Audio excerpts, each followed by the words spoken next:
In a desolate future, a cataclysmic event known as the Flash wipes out most of humanity and nature itself. The world is now an ecocidal wasteland, and the once thriving landscapes of the USA have turned into post-apocalyptic ashlands where survival is the only rule. 30 years later, the earth still groans under the weight of death and destruction. An ash-filled forest paints a bleak picture as a scrawny cat approaches a decaying corpse, ready to feast. Unbeknownst to it, a lone figure, Eli, lies in wait, bow drawn, eyes sharp. The moment the cat lets out a faint meow, Eli releases the arrow, hitting his mark with precision.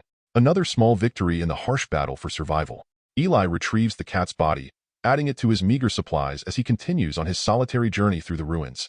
Eli scavenges the land, moving from car to car, hoping to find anything useful. Skeletons and rotting remains are all that greet him, until he stumbles upon a dilapidated house, standing forlorn in the dead landscape. Inside, the taps don't work. No water. The air is thick with decay. As Eli searches a closet, the unmistakable stench of death fills the room. Inside hangs a lifeless body. Undeterred, he sifts through the corpse's pockets, looking for anything of value. Night falls, and Eli makes camp in the abandoned house. With practiced precision, he cooks the cat he killed earlier, the scent of roasting meat filling the air. As he sharpens his weapons and tunes into the faint beats from his old iPod, the smell attracts a small rat. It squeaks softly, catching Eli's attention. Perhaps out of a rare moment of empathy, Eli shares a small piece of cat meat with the rodent before settling down for the night. With a final wipe from wet napkins, Eli cleans himself as best he can and then immerses himself in his only solace, a well-worn book. The next morning, a harsh reality hits him. His iPod is nearly out of battery, and the makeshift car battery rig he uses to charge it is running low as well. With no time to waste, he gathers his gear and hits the road again. On the desolate highway, Eli comes across a lone woman struggling with a broken shopping cart. Her appearance and demeanor seem helpless, but Eli's instincts kick in as he smells something foul in the air. A trap. Without hesitation, Eli calls out to the hidden thugs lurking nearby. As if on cue, a gang of thugs reveals themselves, led by a brutish man who taunts Eli. The situation quickly escalates as the leader pushes Eli around, attempting to rob him. But Eli isn't one to be trifled with. In a blur of motion, his machete flashes, slicing off the leader's hand in one clean strike. A violent, skillful battle ensues, and Eli dispatches the gang with lethal precision. His movements are so fluid and calculated, it's almost as if he's being guided by some unseen force. The leader, bleeding and terrified, meets the same fate as his lackeys. Eli spares only the woman, though her offer of a water bottle is quickly rejected. He sniffs it, instantly detecting its contamination. After stripping the bodies of anything useful, Eli continues his lonely march down the highway, the sound of his fading iPod keeping him company. As he nears a ruined overpass, Eli's heart hardens as he witnesses a gang of bikers brutally attacking a couple. He watches in silence as the thugs kill the man, ravage the woman, and steal all their belongings, including their books. Eli's code is clear: do not get involved. Even as his conscience tugs at him, he remains hidden, waiting for the bikers to leave before resuming his journey. Eventually, Eli stumbles upon a small, decrepit town. Desperate to recharge his battery rig, he steps into the shop of the engineer, a rough and rugged man who immediately pulls a weapon on him. Unfazed, Eli quickly disarms the engineer, showing that he's no threat, only a paying customer. In exchange for some wet napkins and a lighter, Eli secures the engineer's service to recharge his rig. While the engineer works, Eli crosses the street to a nearby bar, where the gang of bikers is now meeting with Carnegie, the warlord who rules the town with an iron fist. Carnegie, a man obsessed with finding a particular book, is presented with a new haul of books by his illiterate henchmen. After quickly skimming through them, Carnegie dismisses the lot and orders them to be burned. His mood improves when his henchman offers him a rare prize, a small bottle of shampoo. Carnegie greedily takes the shampoo and heads upstairs to pamper his concubine, Claudia, a blind woman who relishes the soothing scent and the feel of the shampoo as he massages her scalp. Back at the bar, Eli pays a price, gloves and a scarf, to get his water refilled. As his belongings are laid out, a nearby cat, sensing danger, hisses at him. The bartender hands the canteen to Solara, Claudia's daughter, who dutifully goes out back to fill it. Redridge, ever the predator, tries to corner her, but Solara brushes him off with ease as she skips the line for water. Meanwhile, tension brews inside the bar. A gang member, furious that Eli touched his cat, confronts him, trying to start a fight. Eli slams the thug's face into the counter, hoping to avoid further trouble.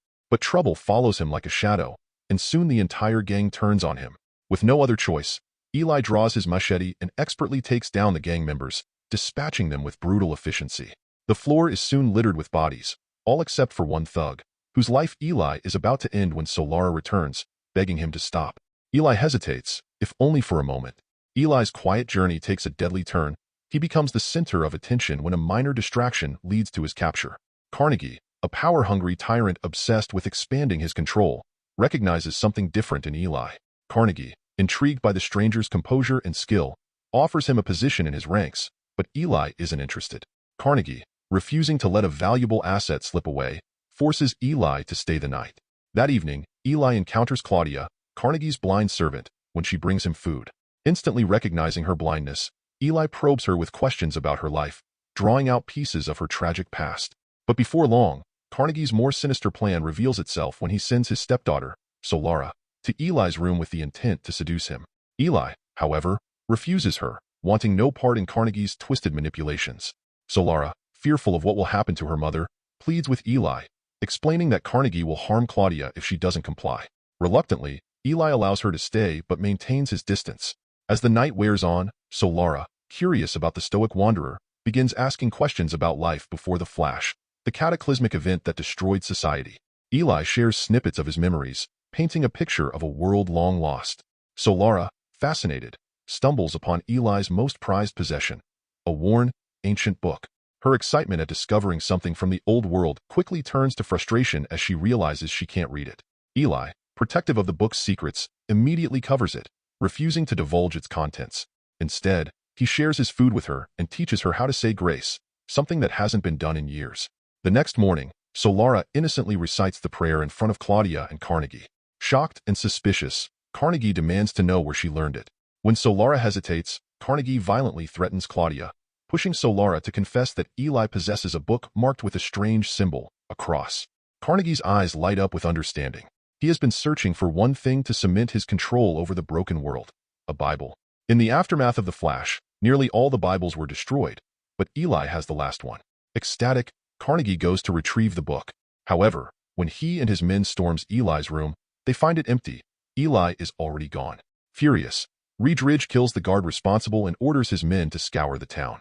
Meanwhile, Eli, ever the survivor, has already visited the town's engineer, retrieving his precious battery. As he tries to slip away, Carnegie catches up with him and demands the book. Believing the Bible is the key to rebuilding society under his rule, Carnegie threatens Eli's life. Eli, undeterred, walks away without a word. Ridge, infuriated, fires 2 shots, but they miss. Unshaken, Eli calmly draws his gun and begins systematically picking off Carnegie's men with pinpoint accuracy. His every shot lands, while bullets whiz past him, failing to connect. Eli fights with an almost divine precision, taking out one thug after another. When his handgun runs out of bullets, he switches to a shotgun, continuing the deadly onslaught. Even Carnegie isn't spared. Eli wounds him in the leg before vanishing into the wasteland. As Carnegie writhes in pain, Ridge, unnerved by Eli's seeming invincibility, hesitates to pursue. Sensing an opportunity, Ridge strikes a deal with Carnegie. He'll retrieve the book, but in return, he wants Solara as his concubine. Carnegie, desperate, agrees. Meanwhile, Solara, following her mother's wishes, tracks down Eli. She explains that Claudia believes she'll be safer with him, but Eli, ever the lone wolf, tries to send her back. Solara, determined to prove her worth, offers to show Eli the town's secret water supply, a rare and precious underground spring. Tempted by the promise of fresh water, Eli agrees. After filling his canteen, he locks Solara in the cave, leaving her behind so he can continue his journey alone. But Solara refuses to be left behind. She escapes the cave and sets off after Eli, only to encounter the woman with a broken cart along the road. The woman warns Solara of danger, but before she can react, 2 thugs ambush her, dragging her away with vile intentions. Solara's screams echo through the desolate landscape, drawing Eli back to her aid. With deadly precision, Eli shoots an arrow into one thug's groin and drives another into the throat of the second. Solara, shaken but grateful, hugs Eli, and the two set off together once more. Carnegie and Ridge, hot on their trail, find the bodies of the thugs, their location given away by circling birds. As they press on, Eli and Solara find a brief moment of peace. Eli hunts a bird with his bow, and while preparing it, he asks Solara to take the wire from his bow to help him. As night falls, they take shelter in the ruins of an old cooling tower. Solara, still fascinated by the book, asks Eli to read to her. He reluctantly recites a few lines before putting the book away. As they settle in for the night, Solara asks Eli how he found the Bible. Eli reveals that he was guided by a voice, a a divine call that led him to the book and gave him the mission to protect it at all costs. He explains that this voice promised him protection, and so far, it has never failed him. Solara, still curious, asks Eli to teach her how to read, but he remains silent, waiting for him to fall asleep. Solara quietly reaches for the Bible, unable to resist its mysterious pull. Solara cautiously approaches his back. As she unzips it, Eli suddenly opens his eyes, startling her and forcing her to step back. The two continue their journey the next day, traveling across the desolate wasteland. Eventually, they stumble upon an old house, worn with age, bearing a faded, "No trespassing" sign they fail to notice. As they knock on the door, the ground beneath them gives way, and they plummet into a trap. The door creaks open, revealing an elderly couple, Martha and George, armed and suspicious. They've been living in isolation since before the flash. Despite the rough start, Eli's calm words and politeness convince the couple to let them inside. At first, their conversations over tea are pleasant, but things quickly take a dark turn when Martha and George show them the backyard, a graveyard filled with the bodies of those who tried to harm them. Eli immediately senses the danger. "They're cannibals," he whispers to Solara, drawing his gun as they prepare to leave. Before they can escape, Carnegie, the ruthless leader of a violent gang, arrives with his heavily armed men. Eli and Solara retreat inside as George reveals a massive stash of weapons hidden in the furniture. Carnegie uses a megaphone to demand Solara and the book Eli is carrying, threatening violence if they don't comply. In response, Eli and George send out a package that Ridge, Carnegie's right-hand man, rushes to grab. But instead of the coveted Bible, he finds a bomb. It explodes, killing several of Carnegie's men and destroying their vehicles. Chaos erupts as gunfire rains down on the house. Eli throws a grenade in retaliation, but an enraged Ridge fires a missile, blowing half the house apart and killing Martha. Grief-stricken and furious, George goes on a rampage, taking out as many of Carnegie's thugs as possible. However, the gang counters with a Gatling gun, mercilessly mowing George down. Eli and Solara are captured, dragged out of the wreckage. Carnegie holds Solara at gunpoint, forcing Eli to reveal where he hid the Bible. In a broken TV, Ridge retrieves it, and Carnegie, smug with victory, shoots Eli in the stomach. Bleeding and weakened, Eli tries to stand, but Carnegie kicks him down, leaving him for dead as they drive away with Solara. In one of the vans, Ridge tosses Eli's machete onto the dashboard, underestimating Solara's resilience. Using the wire from Eli's bow, she strangles the driver, causing the van to flip violently. As Carnegie's remaining vehicles turn around to investigate the crash, Solara seizes her chance. She finds a grenade in the wrecked van and hurls it at the approaching cars, blowing one to pieces. Ridge, gravely injured and impaled by Eli's machete, stumbles out of the van, but as soon as he pulls the blade free, he collapses and dies. Solara takes the wheel and drives back to the house, but Eli is nowhere to be found. Desperate, she continues her search and eventually discovers him, still alive but barely, struggling to walk along the road. She helps him into the van, and together they continue their journey. Eli, wounded and growing weaker by the minute, wraps his stomach with duct tape to stop the bleeding. After hours of driving, they arrive at the broken remains of the Golden Gate Bridge. Unable to cross, they find a small rowboat and set off toward Alcatraz Island, the final destination Eli has been seeking. Exhausted, Eli eventually passes out, leaving Solara to row the rest of the way. Meanwhile, back in town, Carnegie's triumph quickly turns hollow. He tries to open the Bible but finds it locked. Desperate, he calls on his engineer to break it open. Once unlocked, he discovers the book is written entirely in braille. Realizing Eli has been blind all along, Carnegie turns to Claudia, demanding that she read it to him. But Claudia, defiant for the first time in years, lies, claiming she has forgotten how to read braille. She also points out that she can smell the infection from Carnegie's wounded leg, a subtle hint that his power is slipping away. Carnegie's grip on his men begins to crumble. They loot the town's bar, ignoring his authority, and soon enough, chaos erupts among his ranks.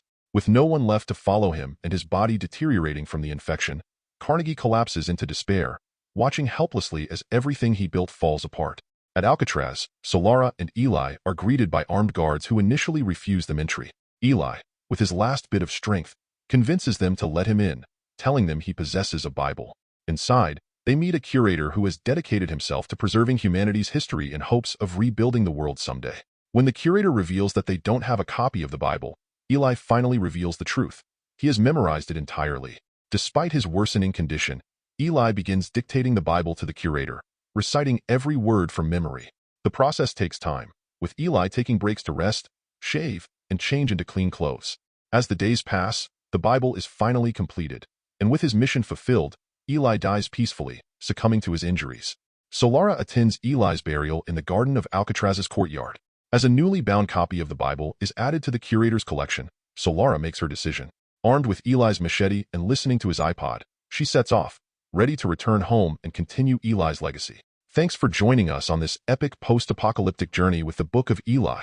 If you enjoyed the twists, the action, and the mystery, don't forget to like, share, and subscribe for more thrilling movie recaps.